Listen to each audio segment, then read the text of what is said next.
Fish on Fridays. Today I want to talk to you about a relatively recent saint who's really pertinent in our own times because she was really an advocate and has become a real strong advocate for the unborn, for the sanctity of all human life, from womb to tomb, as they say. The Catholic Church obviously is very much against things like abortion and end-of-life death like euthanasia. And so this saint is somebody we can look to as an example, and is an example of great love in terms of preserving life. So her name is Gianna Beretta Molla, and she was born in October of 1922, and she's only going to live 40 years. She's going to die in 1962 on April 28th. 1962. April 28th is her feast day in the Catholic Church because that's the day she entered heaven. She was born in Italy, in the northern Alps of Italy near Milan. She was the 10th of 13 kids, so a big family, and she was just a normal Catholic kid growing up. She loved to do what kids did. You know, they lived in the Alps of northern Italy, so she liked to mountain climb, and she loved to go skiing and that kind of thing. She was very involved in her church. She was a member of the St. Vincent de Paul Society, part of a group called the Catholic Action Movement. So she was somebody who was very, very, just like I said, a normal kid growing up. But she was also very smart. She went to school and she studied medicine. And in fact, she ended up getting majors in medicine and surgery. And so she was somebody who was really drawn to helping children and to work with kids. And so she really ended up focusing her medical career on pediatrics.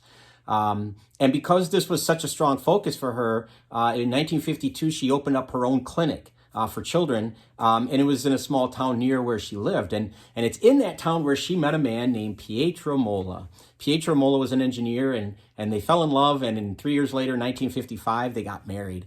And in short order, they started having children. They had 3 kids in 4 years, and all healthy and happy babies and all that kind of thing. Unfortunately, the next 2 pregnancies didn't go too well. They both ended in miscarriage for Gianna, and which was obviously very sad. But her final pregnancy is really the one where she gets a lot of this attention, and a lot of her, the holiness we really know about her comes from this last pregnancy. During this final pregnancy, doctors discovered that she had a tumor. So she was pregnant, she had a child, but she also had a tumor. And this was a serious matter. And so the doctors at that time said, you know, what we suggest is a full hysterectomy, which would, of course, terminate the life of her child. And she didn't want this. Neither did her husband. They prayed about it and they thought about it, but ultimately there wasn't much of a decision for Gianna. She was a lover of life. She was a lover of children. And she knew as a mother that you have to sacrifice, mother sacrifice. In fact, to love means to sacrifice. You give up some of your freedoms if you love somebody else. And she wanted her baby to have a life, and even if it meant at the risk of her own health and her own life. So she refused the hysterectomy, and 7 months later, she gave birth to a healthy baby girl. Unfortunately, there were some complications after the birth. Some infections set in, and then about a week later, she died at home. So this is, again, 1962. This is kind of a sad ending, it seems, but she's recognized because of her holiness in wanting to preserve life in all its forms, again, from womb to tomb.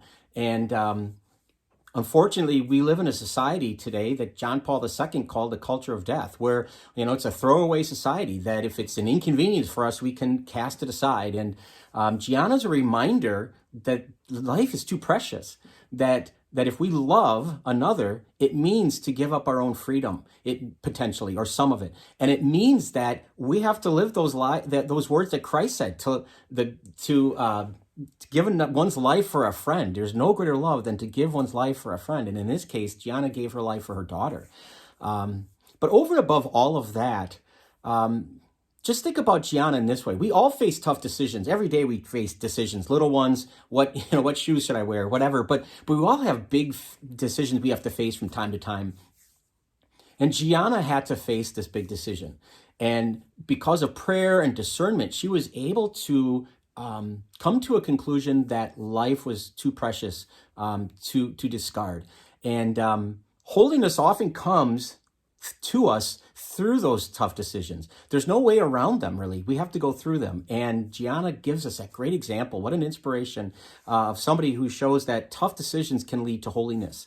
And she's remembered as a saint. She was canonized in 2004 for this great, brave act of holiness so that her daughter may live. So someone to pray to and to pray with if you're facing a tough decision, if you know or love somebody who's facing a tough decision, or is facing a pregnancy that might be traumatic, a difficult pregnancy, maybe share this content with them. Talk about Saint Gianna. As in so many of these episodes, when I talk about saints, you can only scratch the surface in 5 minutes ish. And so I hope this inspires you to look a little bit further into her life and maybe look to her as an example and an inspiration to embrace life. To thank God for the blessing of life, but also to be with you in those tough decisions that you must make.